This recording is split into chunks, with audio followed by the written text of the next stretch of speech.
Իսրայելական աղբյուրները հայտնում են, որ Պակիստանն է լինելու Իրան-ամերիկյան բանակցությունների միջնորդը, իսկ հավանական հանդիպման օրը մարտի 25-ն է։ Մինչև Իսլամաբադի միջնորդության մասին լուրերի շրջանառվելը, կուլիսներում խոսվում էր Մոսկվայի թեկնածության մասին։ Ռուսաստանի արտգործնախարարը նույնիսկ հայտարարեց՝ Ռուսաստանը պատրաստ է օգնելու Իրանի շուրջ հակամարտության կարգավորման հարցում։ Սերգեյ Լավրովն այդ մասին հայտնել էր իր եգիպտացի պաշտոնակից Բադր Աբդել Աթայի հետ հանդիպման ժամանակ։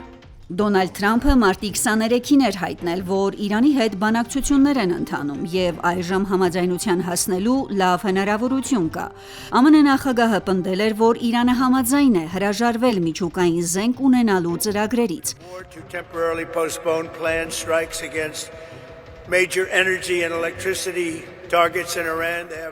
Ըստ Թրամփի, Թեհրանն այժմ ունի ևս մեկ հնարավորություն՝ վերջ դնելու ԱՄՆ-ին և նրա դաշնակիցներին ուղղված սպառնալիքներին։ Սպիտակ տան ղեկավարը նաև հույս էր հայտնել, որ Թեհրանը կօգտվի այդ հնարավորությունից։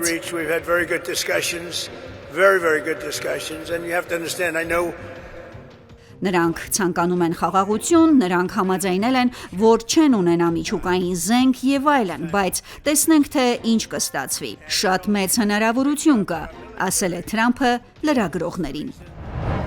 CBS News հեռուստաընկերությունը հղում անելով Իրանի արտաքին գործերի նախարարության պաշտոնյայի, հայտնել է, որ ԱՄՆ նախագահ Դոնալդ Թրամփի հայտարարությունից հետո Թեհրանում ուսումնասիրում են Վաշինգտոնի ուղերձը։ Մենք ստացել ենք ԱՄՆ-ի պայմանները միջնորդների միջոցով և դրանք քննարկվում են, հեռուստալիքին ասել է պաշտոնյան, սակայն մանրամասներ չի հայտնել։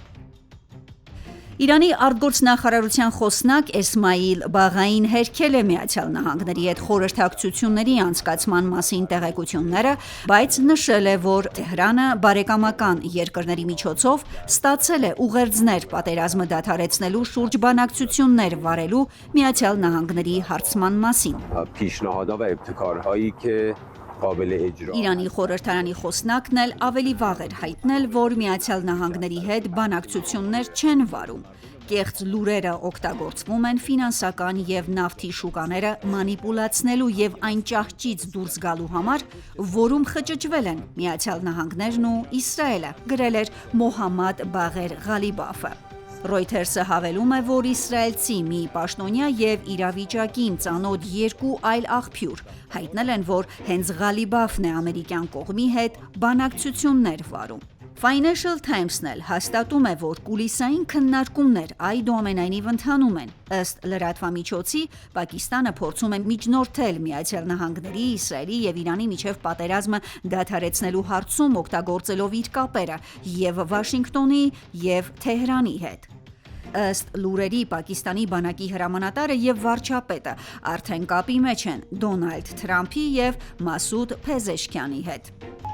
Ինչ իրավիճակ է գետնի վրա։ Մերձավոր Արևելքում ռազմական գործողությունները շարունակվում են նույն ինտենսիվությամբ։ Կրկին թիրախում են հայտնվել Թեհրանը, Սպահանը, Թավիզը և Իրանի այլ բնակավայրեր, հաղորդվում է զոհերի և վիրավորների մասին։ Իրանական զանգվածային լրատվամիջոցները գրում են, որ բացի ռազմական օբյեկտներից նաև գազատար է հրթիռակոծվել։ Իսլամական Հանրապետության ուժերն էլ հարվածել են Իսրայելին, Թել Ավիվում կան ավերածություններ, տագնապի ազդանշաններ են հնչել Երուսաղեմում, պայթյուններ են որոտացել նաև Էրբիլում և Սաուդյան Արաբիայում։ Քուվեյթում էլեկտրահաղորդման 7 գծեր դուրս են եկել շարքից, լսվել են պայթյուններ։ Պաշտոնյաները հայտարարել են, որ երկրի հակաօդային պաշտպանության համակարգերը արձագանքում են հրթիռային և անօդաչու թռչող սարքերի հարձակումներին։ Իրանի դեմ ռազմական գործողություններին կարող է միանալ նաև Էր Ռիադը։ Մինչև հակամարտության մեկնարկը Սաուդյան Արաբիայի իշխանությունները արգելում էին իրենց տարածքը և օդային տիրույթը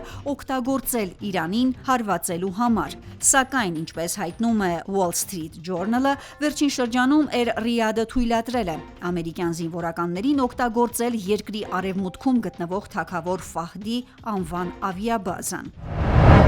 Հորմուզի նեղուցը դեռ փակ է։ Թրամփի հայտարարություններից հետո նավթի գինը որոշ չափով նվազեց, սակայն վառելիքի գինը կրկին բարձրացել է, հատելով 1 բարելի համար $100 շեմը։ Ճապոնիան հայտարարել է, որ նավթի պահանջարկը բավարարելու համար հինգշաբթի կսկսի օգտագործել իր ազգային պաշարները։ CBS News-ն էլ հղում անելով ամերիկացի պաշտոնյաներին հայտնում է, որ Իրանը Հորմուզի նեղուցում մոտ 1 տասնյակ ստորջրյա ականներ է տեղադրել։ Մերձավոր Արևելքում հակամարտության սրման 25 օրվա ընթացքում տարածաշրջանի երեխաները զգում են դրա սարսափելի հետևանքները։ ՄԱԿ-ի մանկական հիմնադրամի ղեկավարի տեղակալ Թեդ Չեյբանը թվեր է հրապարակել, տեղեկացնելով, որ Իրանի դեմ ԱՄՆ-Իսրայել ռազմական գործողության սկսվելուց ի վեր սպանվել կամ վիրավորվել է առնվազն 2100 երեխա, այդ թվում 206-ը Իրանում և 118-ը Լիբանանում, 4 երեխա սպանվել է Իսրայելում և 1-ը Քուվեյթում։